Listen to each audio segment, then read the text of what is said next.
día en la casa de Dios que 1000 años lejos de Él. Prefiero un rincón en la casa de Dios que todo el palacio de un rey, que todo el palacio de un rey. Ven conmigo a la casa de Dios, celebraremos juntos tu amor, haremos fiesta en honor de aquel que nos amó. Bien, hoy a la mañana en el culto compartíamos un texto que se encuentra en la carta de Pablo a los Filipenses, ¿no? El capítulo 2, y si bien conocemos parte de estos versículos porque durante muchos años los hemos leído y los hemos escuchado, yo me encontré en una versión que me resulta realmente bastante interesante porque lo expresa de otra manera, lo presenta de una manera mucho más amena en su vocabulario y a su vez nos lleva a una buena comprensión de este texto. Así que Filipenses, el capítulo 2, a partir del versículo 1, leemos juntos. Dice el apóstol Pablo: si alguna fuerza, tiene una exhortación hecha en nombre de Cristo, si de algo sirve un consejo nacido del amor, si nos une el mismo espíritu, si alientan ustedes un corazón entrañable y comprensivo, llénenme de alegría, dice el apóstol Pablo, teniendo el mismo pensar, alimentando el mismo amor, viviendo en armonía y compartiendo en los mismos sentimientos. O sea, el apóstol comienza a hablarle a los filipenses en lo que podríamos llamarse un llamado a la unidad. O sea, cada uno de nosotros somos individuos, tenemos una manera de ver, de pensar, de percibir las cosas, pero el apóstol nos llama a la unidad en el pensamiento en cuanto a la forma de, podríamos decir, como comunidad de fe, de orientarnos y de ir hacia un mismo lugar. Nos llama a alimentar el amor. El amor tiene que ser alimentado y a vivir en armonía compartiendo los mismos sentimientos, ¿no? A veces las relaciones entre las personas deben ser alimentadas, cuidadas, ¿no? Por eso él habla, dice, alimentando el mismo amor, ¿no? Así como en un matrimonio uno con el tiempo va realimentando de distintas maneras, conforme a la altura de la edad de cada uno de los cónyuges, pero en nuestros matrimonios vamos alimentando el amor uno al otro con distintas expresiones, de distintas formas. Pablo también así nos llama como iglesia a alimentar el amor que tiene que existir entre los hermanos.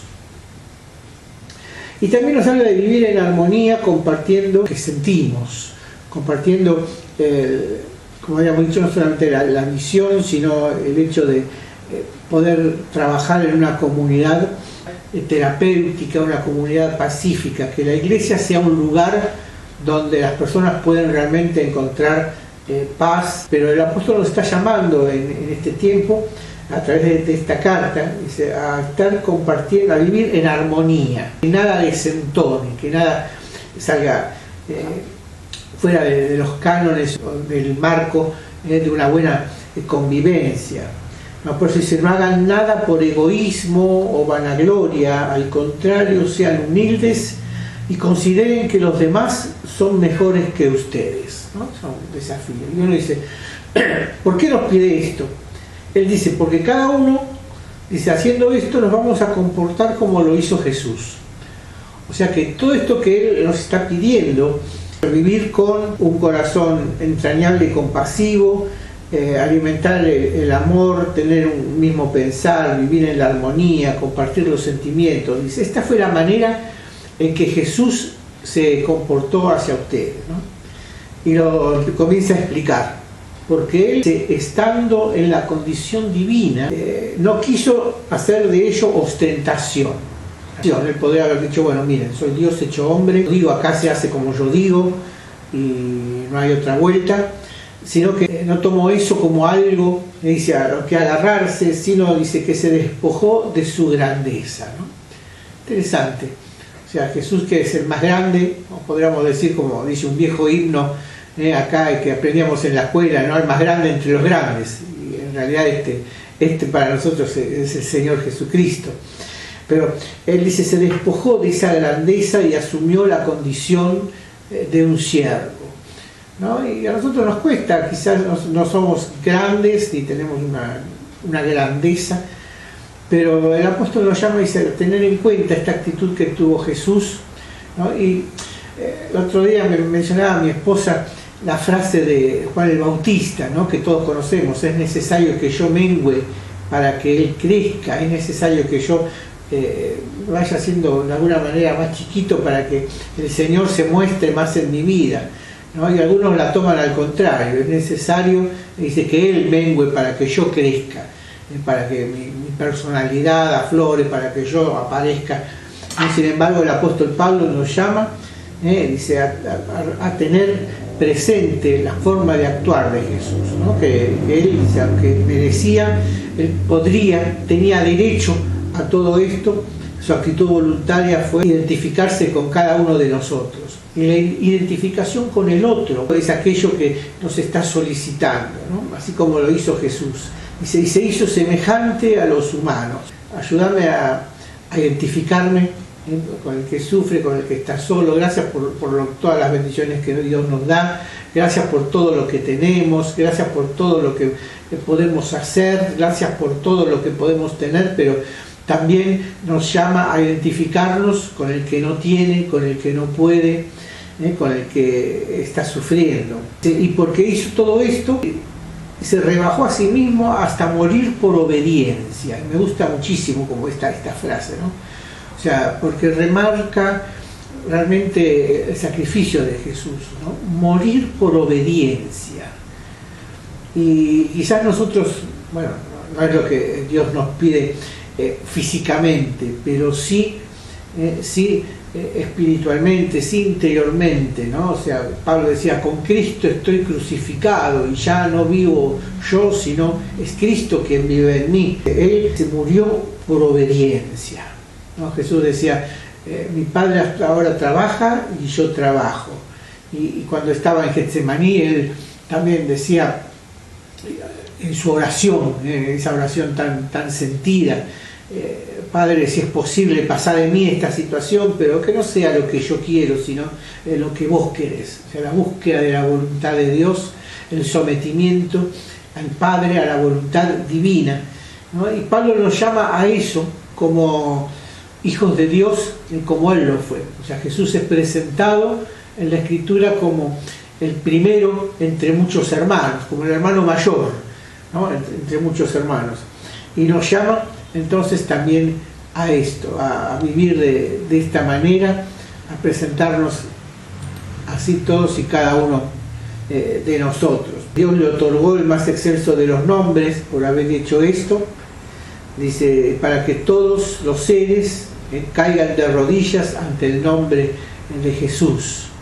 Los seres angelicales se postran ante el Señor, los demonios se postran ante Cristo, y a veces nosotros cuesta, no queremos, nos resistimos a reconocer ese señorío tan precioso que Dios nos ofrece, porque sabe que cuando el Señor se nos presenta justamente como esto, como Señor de nuestra vida, no es porque Él quiera tener un súbdito más o quiera tener potestad sobre otra vida, sino es para que nuestra vida sea bendecida, para que sepamos que Él es el que va a guiar porque Él es el que sabe guiarnos, que Él es el que va a conducirnos porque es el que sabe conducirnos, que Él es el que va a llevar adelante de su iglesia, nuestra vida, nuestra familia, porque es el que conoce, el que sabe, el que puede. El apóstol Pablo continúa diciendo, y ocúpense de su salvación con temor, dice, con temblor,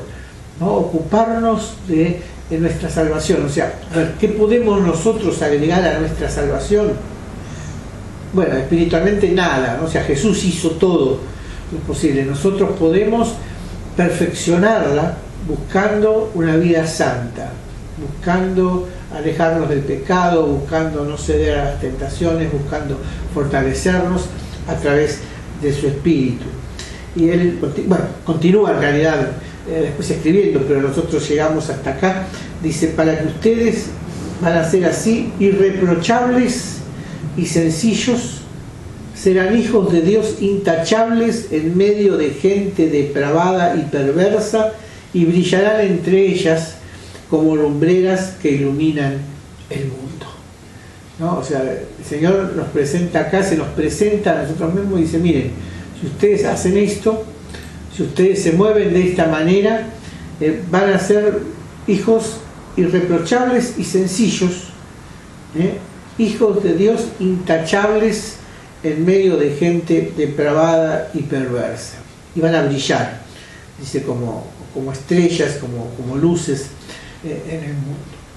O sea que el Señor nos está llamando en este tiempo, a través de este texto, a una unidad de pensamiento, a una unidad de criterio, a una unidad de trabajo. Pero más arriba dice en el versículo 14, me gusta como está puesto en este texto, hagan todo sin protestas ni discusiones.